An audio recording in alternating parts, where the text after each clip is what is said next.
বন্ধুরা শুভরাত্রি। এই যে এখন আমি রাত্রেবেলা খাওয়ার জন্য কি রান্না করছি তোমরা সবাই দেখো।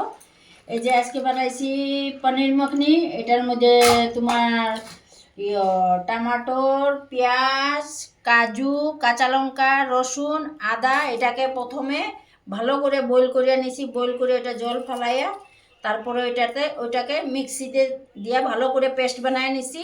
বানায়া ওইটা দিয়ে রান্না করছি। তার সাথে দিছি মটর। আর ওইটার পরে মশলাটা ভালো করে ফ্রাই করার পরে যাইয়া ওই যে পনিরের জল দিয়া ওইটা বেশিক্ষণ ফুটাই নাই, অল্প সময় ফুটাইছি। ফুটাই এই যে রান্না করে শেষ করলাম।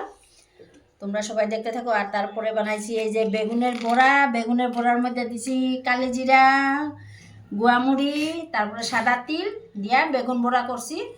তোমরা সবাই দেখতে থাকো, আসো তোমরাও খাওয়ার জন্য। আর ভালো লাগলে লাইক শেয়ার কমেন্ট করবা। আর যদি ফুল ভিডিও দেখতে চাও তাহলে আমার ইউটিউব চ্যানেলে গিয়ে তোমরা ফুল ভিডিও দেখতে পারো। Bye bye.